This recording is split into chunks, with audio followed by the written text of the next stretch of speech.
जो कि अपने माता पिता से बहुत ही ज्यादा प्यार करता था। लेकिन एक दिन उसके सामने ही कुछ डीमंस आके उसके माता पिता को मार देते हैं और तब वो डिसाइड करता है कि वो बहुत ही ज्यादा स्ट्रांग बनेगा, इतना ज्यादा स्ट्रांग बनेगा कि इस दुनिया से वो सारे डीमंस को मार सके।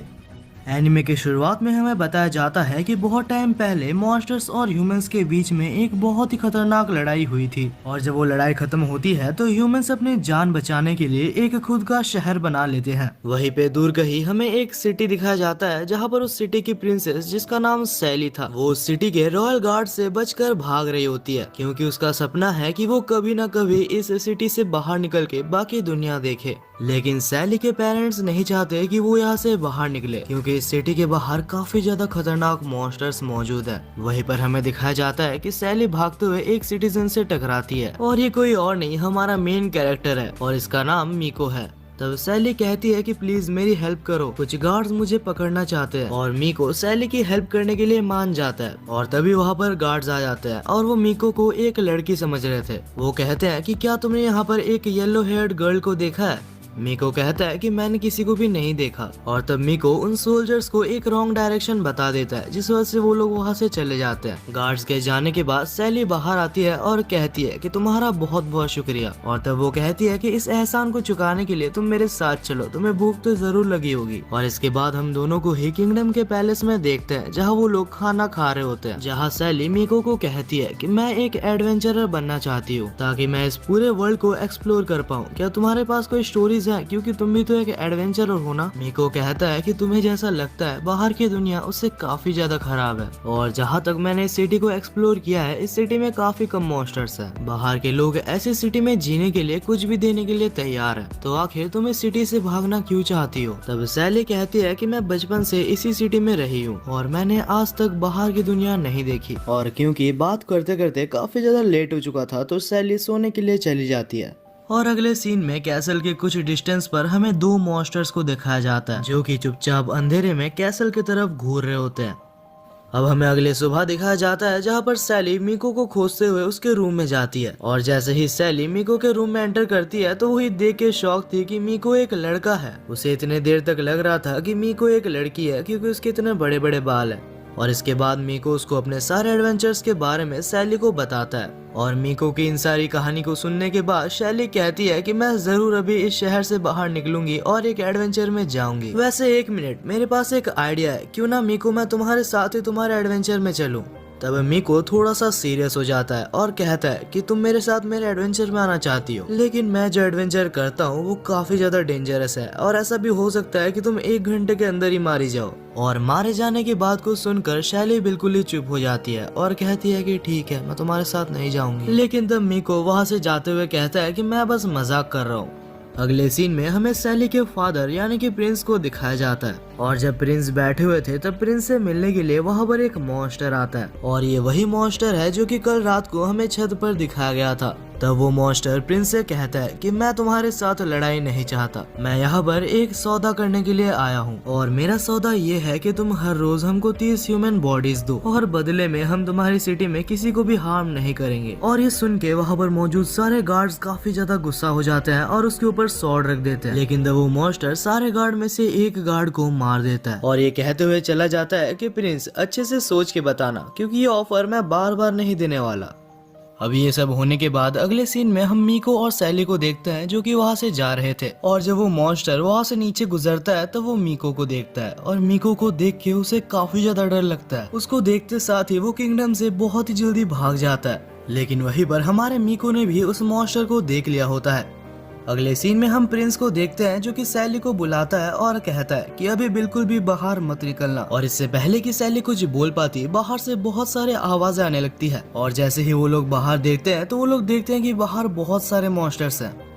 तभी हमें इस मॉन्स्टर का नाम बताया जाता है जो कि याकी था और उसके साथ जो बड़ा वाला मॉन्स्टर है उसका नाम मोकी है। याकी आकर कहता है कि जल्दी से जल्दी हमें यहाँ से निकलना होगा क्योंकि वो लड़का इधर ही है, अगर हम अभी नहीं भागेंगे तो वो आके हमें मार देगा। उसके अंदर इतना पावर है कि उसने हमारी सिटी को अकेले तबाह कर दिया था। और इतने में ही हमें दिखाया जाता है कि पीछे मीको आ चुका था और फिर वो कहता है कि फाइनली तुम लोग मिल गए, अब तुम्हें मारने में काफी मजा आएगा। वहीं पर मोकी कहता है तो अच्छा ये बच्चा है जिसने हमारी सिटी को बर्बाद किया था, अच्छा हुआ तुम मुझे मिल गए और तुम अभी मरने वाले हो। और इतने में ही सैली वहाँ पर दौड़ते दौड़ते आती है और कहती है कि तुम यहाँ पर क्या कर रहे हो, तुम्हें यहाँ से जल्द निकल जाना चाहिए। और तब मॉन्स्टर कहता है कि अभी भी तुम्हारे पास समय है, यहाँ से निकल जाओ। पर तब मीको स्माइल करते हुए उस स्वॉर्ड को निकालता ही है कि उस मॉन्स्टर का हाथ कट जाता है और फिर अपने बालों को सेट करते हुए कहता है कि तुम लोगों की वजह से मेरे माता पिता मारे गए। और ये कहते हुए वो वहाँ पर सारे मॉन्स्टर्स को बहुत ही जल्दी मार देता है और अपने सारे साथियों को मरता हुआ देख मूकी कहता है कि मैं समझ गया, असली मॉन्स्टर्स हम नहीं, असली मॉन्स्टर तो तुम हो। और इससे पहले कि वो कुछ और बोल पाता मीको आकर उसको मार डालता है। लड़ाई खत्म होने के बाद कैसल के अंदर से मीको के पास एक डॉग आता है और तब मीको और वो डॉग वहाँ से जाने लगते हैं। वहीं पर सैली को कुछ भी समझ नहीं आता कि आखिर अब यहाँ पर क्या हुआ। वो मीको को रोकने की कोशिश करती है लेकिन जैसे ही वो आगे बढ़ती है तो मॉन्स्टर्स की मरी हुई बॉडी को देख के वो आगे नहीं बढ़ पाती। अब इसके बाद हमें 1 महीने बाद का सीन दिखाया जाता है और 1 महीने बाद भी उसे मीको के सपने आ रहे थे। उसे अभी तक समझ नहीं आता कि आखिर मीको कौन था। वो डिसाइड करती है कि वो ये सब खुद ही फिगर आउट कर लेगी, लेकिन उससे पहले उसे एडवेंचर में जाना होगा। और एक आखिरी बार वो अपने फादर से पूछने जाती है कि क्या आप मुझे एडवेंचर के लिए जाने दोगे। यहाँ तक कि सैली ने अपने बालों को भी छोटा कर लिया था ये दिखाने के लिए कि वो कितना ज्यादा सीरियस है। और शॉकिंगली इस बार सैली के फादर उसको एडवेंचर में भेजने के लिए मान जाते हैं और ये देख के सैली काफी ज्यादा खुश होती है और कहती है कि मैं फाइनली अब एडवेंचर में जा सकती हूँ। अगले ही सीन में हम सैली को देखते हैं जो कि फाइनली एडवेंचर में निकल चुकी थी और जैसे ही वो शहर को पार करके जंगल के अंदर आती है तब वो अपने सामने एक अजीब सा क्रिएचर देखती है। सैली उसको इग्नोर करके वहाँ से जा रही थी लेकिन तभी उसके अंदर से कुछ आवाज आने लगती है। तब उसे ना चाहते हुए भी वहाँ पर रुकना पड़ता है। कुछ ही देर में वो अजीब सा जानवर उड़ जाता है और वो रैबिट जैसा लग रहा था। तब शैली उसे एक कैरेट देती है जिस वजह से वो उसे थैंक्स कहती है। एक बोलता हुआ रैबिट देख के वो भी काफी ज्यादा हैरान थी और इसके बाद वो एक ड्राइंग बनाती है जो कि मीको का था लेकिन वो मीको जैसा लग नहीं रहा था। उस ड्राइंग को देखने के बाद वो रैबिट कहता है मुझे माफ करना, मैंने ऐसे किसी को भी यहाँ पर नहीं देखा। और इसके बाद सैली कहती है कि मैं एक एडवेंचर पर निकली हूँ, बनी क्या तुम मेरे साथ आना चाहोगे? ऐसा भी हो सकता है कि आगे हमें कुछ खतरों का सामना भी करना पड़े। और तब बनी सैली के साथ जाने के लिए हाँ कह देता है। अगली सीन में हम बनी और सैली को देखते हैं जो कि चलते चलते एक छोटे से गांव में आते हैं लेकिन उस गांव के लोग डेमी ह्यूमंस को बिल्कुल भी पसंद नहीं करते और यही वजह है कि वो लोग बनी को अपने गांव में देखना नहीं चाहते और ये चीज सैली को बिल्कुल भी पसंद नहीं आती जिस वजह से वो लोग उस गांव में एंटर करते ही नहीं है। लेकिन इस जगह से बाहर निकलने का उस गांव के अलावा कोई और रास्ता था भी नहीं। तब सैली बनी को एक कपड़े से ढक देती है और चुपचाप वो लोग उस शहर से निकलने लगते हैं। लेकिन इससे पहले कि वो लोग शहर से निकल पाते वहाँ पर उनके सामने विलेज का हेड आ जाता है। विलेज के हेड ने अभी तक बनी को नहीं देखा था जिस वजह से वो लोग बिल्कुल ही शांत थे। लेकिन तब बनी विलेज के हेड के बैग पर बहुत सारे कैरेट्स को देखता है और वो काफी खुश हो जाता है और कहता है कि मुझे कैरेट्स चाहिए। और क्योंकि बनी सामने आ जाता है तो विलेज के चीफ को पता चल जाता है कि वो एक डेमी ह्यूमन है। लेकिन उन दोनों को देख के चीफ समझ जाता है कि ये दोनों एडवेंचरर्स हैं तो वो डेमी ह्यूमंस के बारे में उसको कुछ भी नहीं बोलता। और तब चीफ उन दोनों को ही ऑफर करता है कि अगर तुम चाहो तो मेरे घर में रुक सकते हो क्योंकि ये विलेज काफी बड़ा है तो एक दिन में तुम इसको पार नहीं कर पाओगे।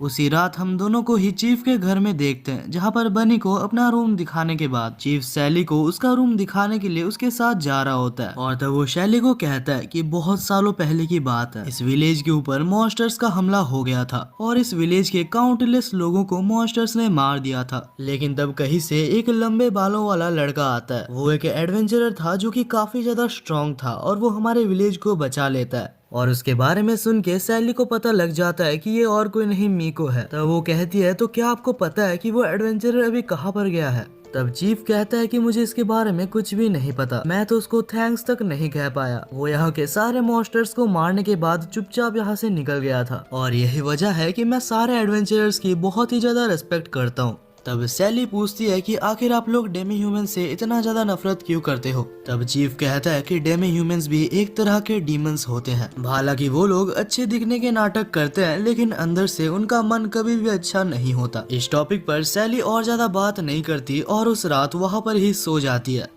अगले दिन जब सैली सोकर उठती है तो उसे बहुत सारे आवाजें आती है और जैसे ही वो बाहर निकलती है तो वो अपने सामने एक बहुत ही बड़े ऑगर मॉन्स्टर को देखती है। ये मॉन्स्टर वहाँ पर मौजूद सारे सिटीजन्स को हार्म कर रहा होता है। सैली को कुछ भी समझ नहीं आता कि आखिर वो इस मॉन्स्टर को कैसे मारेगी और जैसे ही वो मॉन्स्टर सैली को जान से मारने वाला था तभी वहाँ पर बनी दौड़ते हुए आता है और एक ही किक के साथ वो मॉन्स्टर को मार गिराता है। वहीं पर इन सारी चीजों को जंगल से कुछ सोल्जर्स देख रहे होते हैं। दूसरी तरफ विलेज में बनी की ऐसी पावर को देख के वहाँ के सिटीजन्स काफी ज्यादा डर गए थे। तब विलेज चीफ सामने आता है और कहता है कि मुझे माफ करना, मैं जितनी हेल्प कर सकता था मैंने कर दी, लेकिन तुम दोनों अभी यहाँ से चले जाओ। तब बनी दौड़ते हुए चीफ के सामने जाता है और उसके सामने जाके कहता है कि आपका बहुत बहुत शुक्रिया, आपने कल रात हमारी काफी ज्यादा मदद की थी। और ये देख के वहाँ के सिटीजन्स भी काफी ज्यादा हैरान थे और इसके बाद ही सैली और बनी वहाँ से जाने लगते हैं। लेकिन तब इनके सामने कुछ सोल्जर्स आ जाते हैं जो कि कुछ देर पहले हमें दिखाए गए थे और बिना किसी रीजन के इन दोनों को वहाँ पर अरेस्ट कर लिया जाता है।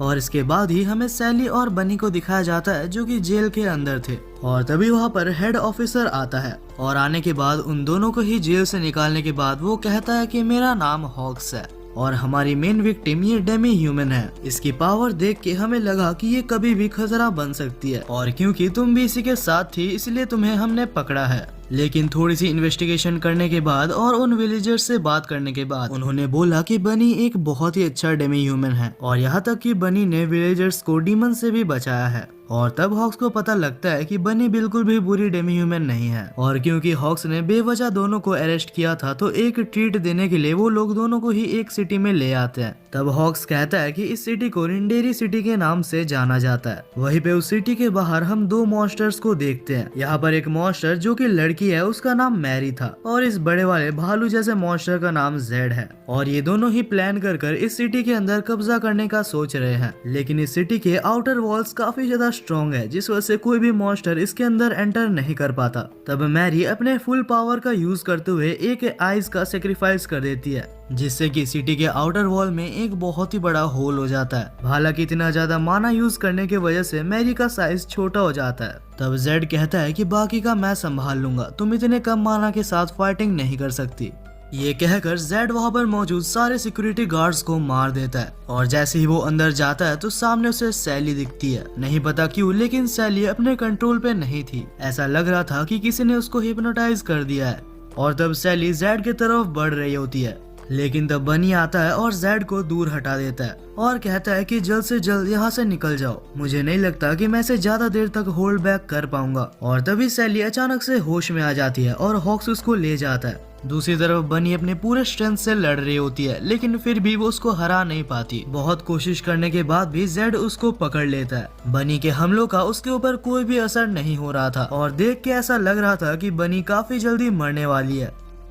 तब बनी एक आखिरी कोशिश करती है लेकिन इसका भी कोई फायदा नहीं होता और तब जेड बनी को सैली के सामने फेंक देता है। तब सैली बनी को प्रोटेक्ट करने के लिए उसके सामने आ जाती है और कहती है कि मैं तुम्हें इसे मारने नहीं दे सकती। तब जेड हंसता है और कहता है कि आखिर तुम दोनों मेरा क्या ही बिगाड़ सकते हो। अचानक से सैली को अपने अंदर कुछ बहुत ही ज्यादा अजीब सा महसूस होने लगता है। उसकी आंखें बिल्कुल वैसे ही ग्लो कर रही थी जैसे कि मीको की करती है और देखते ही देखते सैली ने उस मॉन्स्टर का एक हाथ काट दिया था। और तब हम सैली को देखते हैं जिसका बिहेवियर पूरी तरीके से चेंज हो चुका था। वहीं पर अगले सीन में हम एक पेड़ के नीचे मरी को देखते हैं जो कि सोच रही होती है कि आखिर जेड को इतना टाइम क्यों लग रहा है। और तब फाइनली हम अपने मेन कैरेक्टर मीको को देखते हैं जो कि मैरी के बिल्कुल ही पीछे था और कहता है अभी अभी अंदर से जो आवाज आई क्या वो तुम्हारी दोस्त की है। तब मैरी मीको को देखती है लेकिन उसे कुछ समझ नहीं आता आखिर कैसे मीको उसके पीछे आ गया और उसे पता तक नहीं चला। और इसके बाद मैरी बिना कुछ सोचे उसके ऊपर हमला कर देती है। ये हमला वाकई में काफी ज्यादा पावरफुल था जिससे कि वो पेड़ कट जाता है लेकिन इस हमले से मीको को कुछ भी नहीं होता। और तब मीको कहता है कि अच्छा होगा अगर तुम लड़ने की कोशिश ना करो।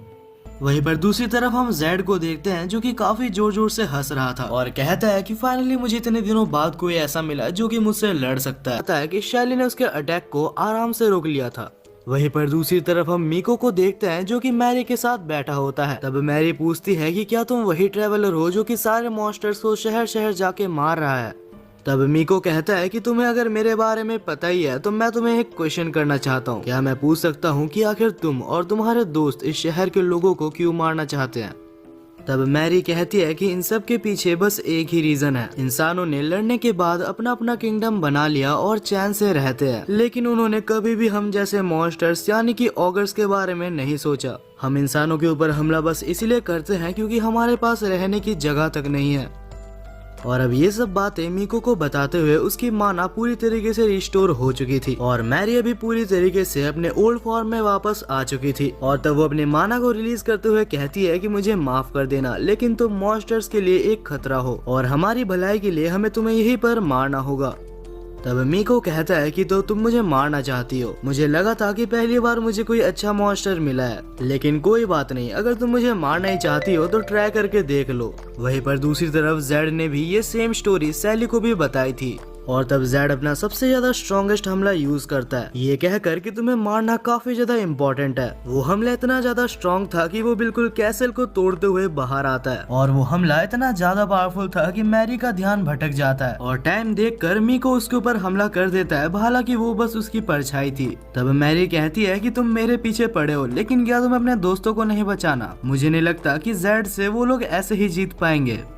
तब मीको कहता है कि मैं कोई हीरो नहीं हूँ कि मैं सबको बचाते फिरूं। इस दुनिया में मेरा बस एक ही गोल है और वो है कि सारे डीमन ऑगर्स को मारना। और ये कहने के बाद मीको एक मैजिक करता है जिससे कि मैरी के सारे ऑगर आइज डिस्ट्रॉय हो जाते हैं। वहीं पर दूसरी तरफ सैली जेड को हरा देती है, हालांकि उसको हराने के बाद वो बेहोश हो जाती है, लेकिन सैली ने बनी को प्रोटेक्ट कर लिया था। दूसरी तरफ मैरी कहती है कि अगर मैंने अपने सबसे ज्यादा स्ट्रॉन्गेस्ट हमले को यूज किया तो तुम मारे जाओगे। तब मीको कहता है कि अच्छा ऐसी बात है। तब मीको कहता है कि मैं तुम्हें एक चांस देता हूँ, तुम एक बार अपना हमला करो और मैं यहाँ से नहीं हिलूंगा। और तब मैरी अपना सबसे ज्यादा स्ट्रॉन्गेस्ट हमला करती है। ये वही हमला है जो कि उसने सबसे पहले किया था और उसे लगा था कि इससे मीको मारा जाएगा, लेकिन मीको को एक खरोच तक नहीं आती और इस हमले को यूज करके मैरी की पूरी माना खत्म हो चुकी थी और उसे पता था कि वो अभी यहाँ पर मरने वाली है। मीको उसके पास जाता है, तब मैरी पूछती है कि आखिर तुम्हारा नाम क्या है? तब मीको उसको अपना नाम बताता है और उसकी ऑगर आई को डिस्ट्रॉय कर देता है। नहीं पता क्यों, लेकिन मीको उसको जान से नहीं मारता। कुछ देर बाद वहाँ पर मीको का डॉग आता है और कहता है कि मीको क्या तुम इसे नहीं मारने वाले? तब मीको कहता है कि कभी मैं भी इसी की तरह हुआ करता था और क्योंकि मैंने इसकी सारी पावर ड्रेन कर लिया तो हम इसको जिंदा छोड़ सकते हैं। और तब डॉग कहता है कि क्या आप अपने स्पिरिट से नहीं मिलने वाले? मीको कहता है कि मुझे लगता है कि इस वक्त उससे मिलना बिल्कुल भी सही नहीं होगा। और यहाँ पर ये दोनों ही सैली की बात कर रहे थे और इसका मतलब ये है कि इससे पहले जब वो दोनों मिले थे तब मीको का एक छोटा सा हिस्सा सैली के अंदर चला गया था और यही वजह है कि शैली के अंदर एक ऐसी पावर डेवलप हो गई। उसी शाम को एक पेड़ के पास में एक अजीब सा आदमी दिखाया जाता है और वो कहता है कि फाइनली मुझे वो मिल गया। वहीं पर दूसरी तरफ जब शैली को होश आता है तब वो पूछती है कि आखिर उस मॉन्स्टर ऑगर का क्या हुआ। तब हॉक्स उसे उसका स्वॉर्ड देता है और उसे बोलता है कि आखिर तुमने तो उसे मारा था। और ये सुन के शैली को समझ नहीं आता कि आखिर इतने बड़े मॉन्स्टर को उसने कैसे मारा। अगले सीन में हम हॉक्स को देखते हैं जो कि शैली और बनी को जेल में लेके आता है और तब हॉक्स दोनों को ही मैरी को दिखाता है और कहता है कि हम लोग जब इन्वेस्टिगेशन कर रहे थे तब सिटी के बाहर एक पेड़ के पीछे हमें ये लड़की पड़ी हुई मिली और जैसे कि हम देख सकते हैं कि ये एक ऑगर है। हालांकि किसी ने इसके मॉन्स्टर एलिमेंट्स को एलिमिनेट कर दिया है और क्योंकि ये एक ऑगर है तो ऐसा हो सकता है कि इस हमले के पीछे इसका भी हाथ हो, इसीलिए जब ये एक बार होश में आ जाएगी तो हमें इसे मारना होगा। तब शैली कहती है कि जब तक इसे होश नहीं आता तब तक मैं इसके साथ ही रहूंगी। तब हॉक्स कहता है कि सावधान रहना और वहां से चला जाता है। इसके बाद जब बनी और शैली उसके पास बैठे थे तब बनी एक चीज नोटिस करती है और शैली से कहती है कि मैरी बस बेहोश होने का नाटक कर रही है। और जब दोनों को पता लग ही चुका था तो मैरी वहाँ पर उठ जाती है और कुछ प्लान करने के बाद वो बनी के ऊपर हमला करने की कोशिश करती है, लेकिन मैरी के अटैक्स बिल्कुल भी पावरफुल नहीं थे क्योंकि मीको ने उसके पावर एलिमेंट्स को ऑलरेडी डिस्ट्रॉय कर दिया है। मैरी को कुछ समझ नहीं आ रहा था कि आखिर उसके अटैक्स उसको लग क्यों नहीं रहे और जब उसे याद आता है कि मीको ने ये सब किया है तब वो जोर जोर से मीको का नाम लेने लगती है और मीको का नाम सुन के शैली को कुछ भी समझ नहीं आता। तब वो कहती है कि मुझे सब कुछ पहले से बताओ। अगले सीन में हम एक ऑगर को देखते हैं जो कि धीरे धीरे जंगल से सिटी की तरफ बढ़ रहा होता है। वहीं पर दूसरी साइड हम देखते हैं कि मैरी ने सब कुछ शैली को बता दिया होता है और जब शैली को मीको के द्वारा किए गए सारे काम का पता लग जाता है तब वो बहुत ही ज्यादा खुश होती है और कहती है कि अब तुम हमारे जैसे एक नॉर्मल इंसान हो और कुछ भी करके तुम्हें हमें मरने से बचाना होगा।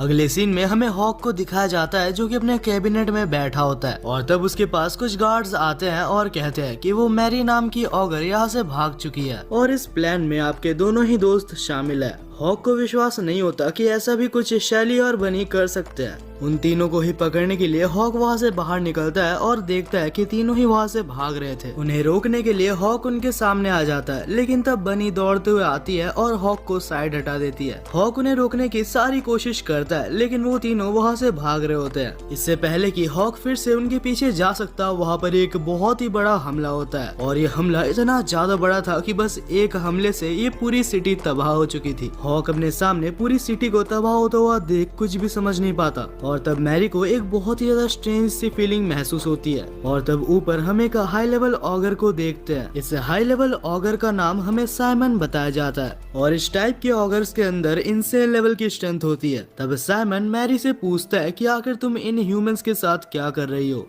तब साइमन नोटिस करता है कि मैरी के पास कोई भी पावर्स नहीं है। वो कहता है कि अगर तुम किसी बैटल में हार गई थी और तुम्हारे पास अभी पावर्स नहीं है, इसका मतलब कि तुम एक ह्यूमन हो और तुम्हारा जिंदा रहना ना रहना सेम चीज है, तो इनके साथ यहाँ पर तुम्हें भी मरना होगा। तब अचानक से मैरी नीचे बैठ जाती है और कहती है कि आप जैसा कहेंगे मैं वैसा ही करने के लिए तैयार हूँ। लेकिन तब बीच में शैली आती है और कहती है कि तुम्हें ऐसा बोलने का हक नहीं है। मैरी को जिंदा रहना है या नहीं है वो तुम डिसाइड करने वाले कोई भी नहीं होते। इससे पहले कि मैरी और भी कुछ बोल पाती, साइमन उसके पीछे चला जाता है और उसके ऊपर अटैक करने ही वाला था। लेकिन अचानक से साइमन रुक जाता है क्योंकि मिराजी नाम के एक बंदे ने उसको रुकने के लिए कहा था और ये वही है जो कि कुछ देर पहले हमें शहर के ऊपर नजर रखते हुए दिखाया गया था। और तब वो साइमन को कमांड करता है कि तुम शैली के ऊपर हाथ नहीं उठाओगे और वो साइमन को वहाँ से वापस बुला लेता है। ये सब होने के बाद कुछ ही देर में सुबह हो जाती है और तब शैली हॉक्स के पास जाती है जो कि अभी तक वैसे ही बैठा हुआ था। शैली उसे होश में लाती है और कहती है कि अब ये शहर बर्बाद हो चुका है तो हमें फिर से स्टार्ट करना होगा। तब हॉक्स होश में आता है और कहता है तुम सही कह रही हो, हमें सबसे पहले एक ऐसी जगह खोजनी होगी जहाँ की हम रह सकते हैं। तब मैरी कहती है कि यहाँ से थोड़े ही दूर पे एक शहर है और वो शहर काफी बड़ा है तो हमें वहाँ पर रहने की जगह मिल सकती है। अगले सीन में हम सभी को उसी शहर में देखते हैं। हॉक्स कहता है कि सबसे पहले हमें एक रहने की जगह चाहिए और पूरा शहर ढूंढने पर उन्हें एक सस्ता होटल मिल जाता है। लेकिन उस होटल का ओनर भी उनको वहाँ पर रहने से मना कर रहा था क्योंकि ओनर को पता लग चुका था कि उनके साथ एक डेमी ह्यूमन है। पर जब ओनर को पता चलता है कि उनके साथ हॉक भी है जो कि एक आर्मी जनरल है, तब वो रूम देने के लिए मान जाता है। और अब फाइनली इतने मेहनत के बाद उनको एक होटल पे एक सस्ता रूम मिल चुका था। रूम में आने के बाद शैली बाहर से कुछ खाना लाने के लिए जाती है।